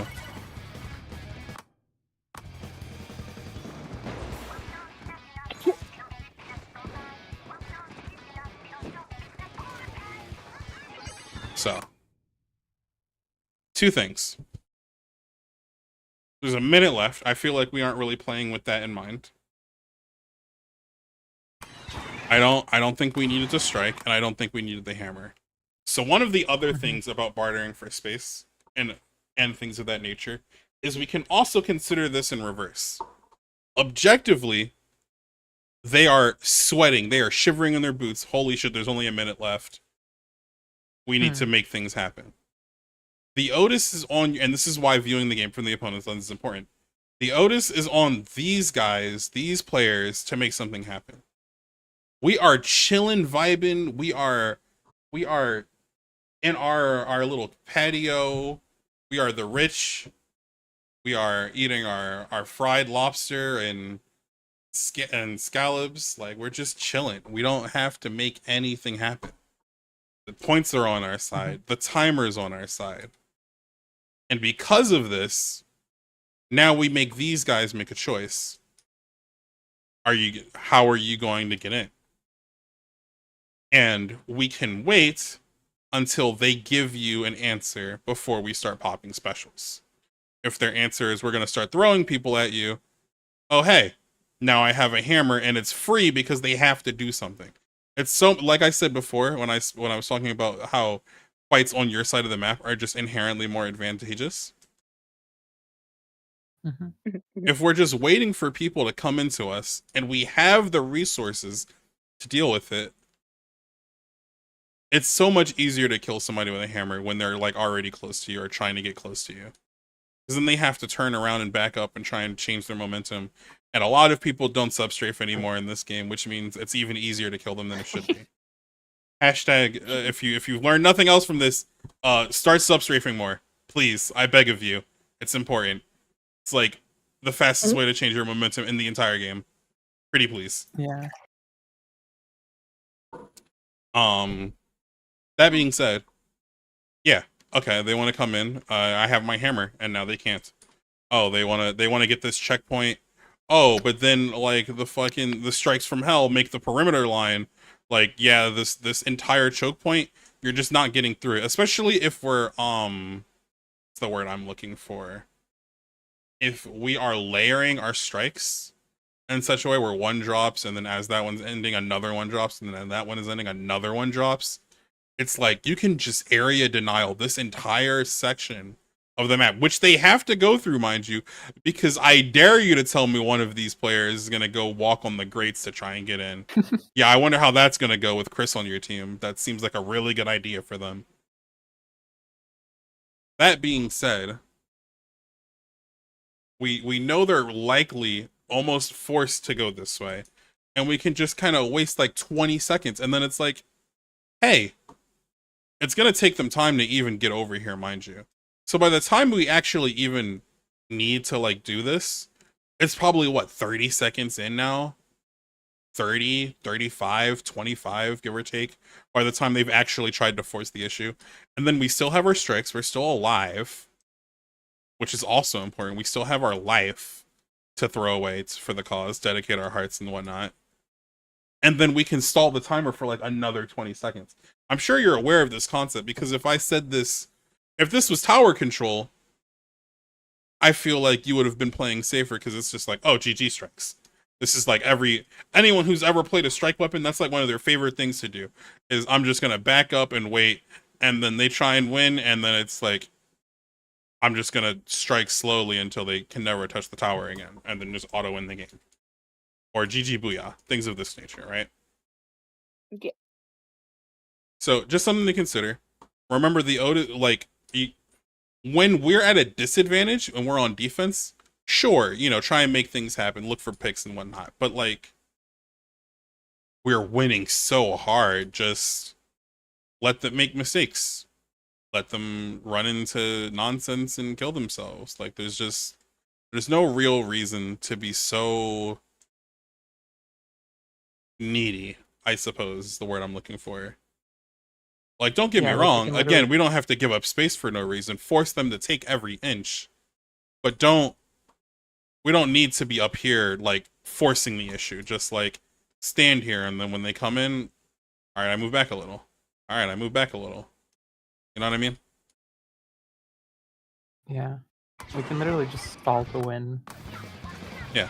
Which is optimal, by the way, Easy for especially us, in yeah. Rainmaker. Like, I wouldn't even be mad, honestly, if one of you just decided to grab this, go over here, and go, all right, have fun. Like, if you've ever watched, like, Area Cup or really any Splatoon, like, tournament, like, the amount of times that this happens where it's this map, it's Rainmaker, we just drag it to the corner, or it's, what's the other one? There's so many maps you can do this on. Umami Ruins, Brinewater Springs. Just, if you ever play Brinewater Springs Rainmaker, by the way, I'm so sorry, but like, these kinds of maps where there's just like some random, like, no man's land, we can just take it there and just, like, okay, you have to come kill me or you'll lose the game. Have fun. We can also go this way, which is honestly probably worse for them because it's like, it's so much further away. Like, this is just this, but this is like, oh, I have to go like this. Like, you can see just visually how much longer this line is than this line. So, you know, just take the Rainmaker to a location they don't want it to be in and just chill, you know? Just consider concepts like these instead of just, like, throwing our lives away for chump change, really.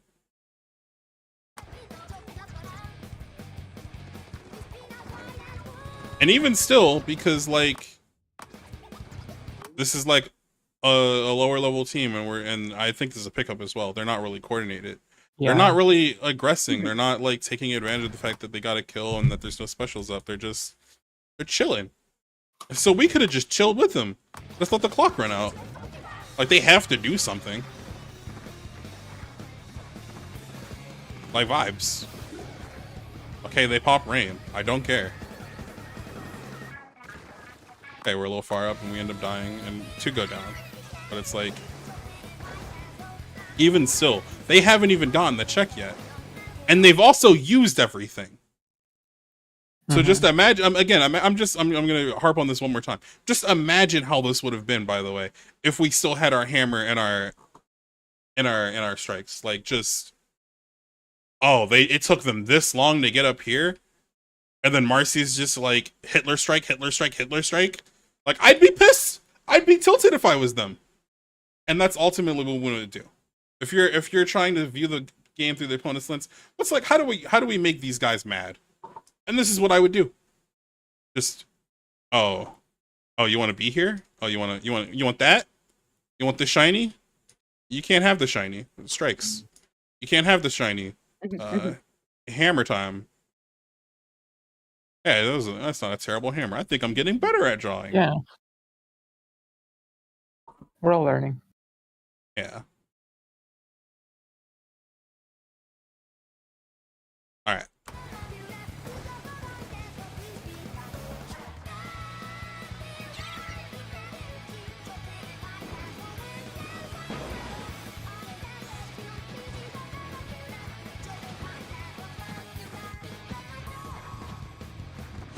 Do I die again here?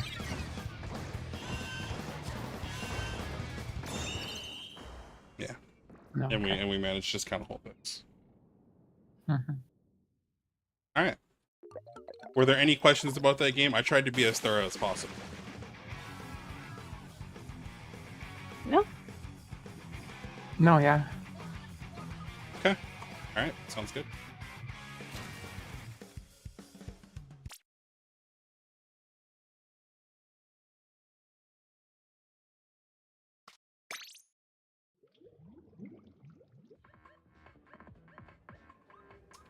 Do we still want to go over this one?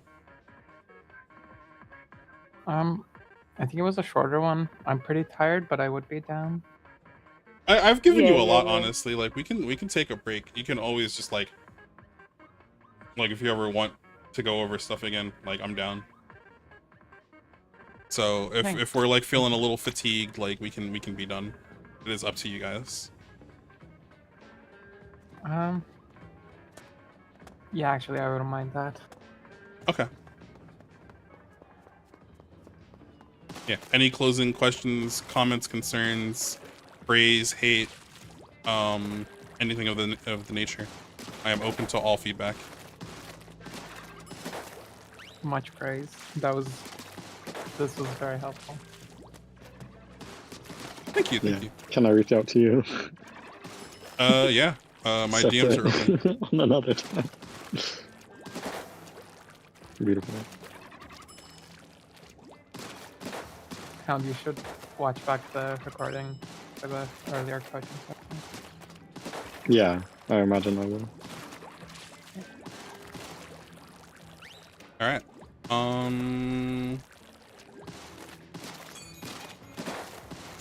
Yeah. Yeah. That if that's all you'll have from me, then I will get out of your hair, let you guys discuss as a team, and I can I don't know what I'm gonna do. Something. Something. Something. Oh. Okay, well, thank you. It was very good again. Yes, thanks yes, so yes. Yeah, no problem. Yes. I might bug you with questions as I do Sylvie. I will bug you. That is Yeah. perfectly fine. I might not always like respond because like, you know, I'm still human and I'm gonna have to, I want to make sure I give you actual answers. So I might not answer immediately. And if it's ever like, I feel like he might have forgotten because I can be quite scatterbrained. If you think I forgot to answer a question for you, just message me again. I'm probably not ignoring you. If I want to ignore you, I'll just tell you I Really? want to ignore you. But I probably won't want to Really? ignore you because as long as it's a good question, I don't mind. All right. Oh yeah. That is all from me. Bye bye, friends. Thank you, Okay, critters. have a good day. Bye. Bye-bye. Yes. Bye. Bye bye.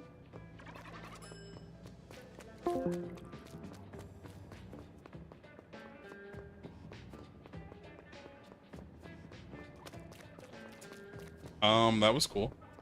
I don't normally do coaching, but I had a good time.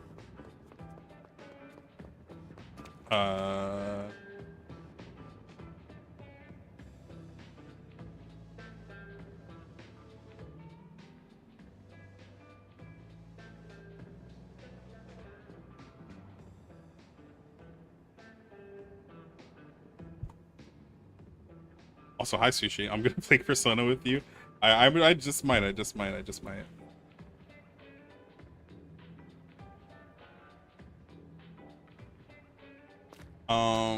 Yeah. That was cool. I know I wasn't like really in the chat, but I really appreciate everybody who's been here. Foxy, TermyCon, like it's all the people who've been like watching. I really appreciate it. Yeah, if anybody ever wants like help, you know, let me know. If you want to watch more solid Alias content, you know, I will be here. I'm trying to stream more. I'm trying to just like in general be more active. So yeah. That's it from me, guys. Drink your water, eat your vegetables, and have a blessed one.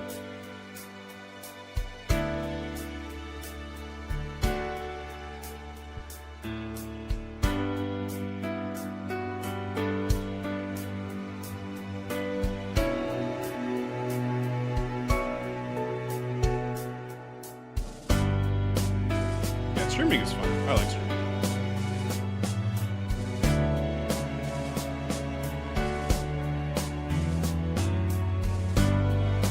Good night, good night.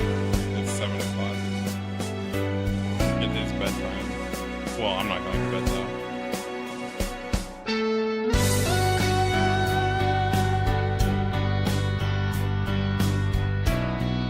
I should probably schedule more streams, by the way. I don't know. We'll figure it out. know we just lost that fight now. This time, we'll win this. Dude, stop, man. I like this song. You can't do this to me.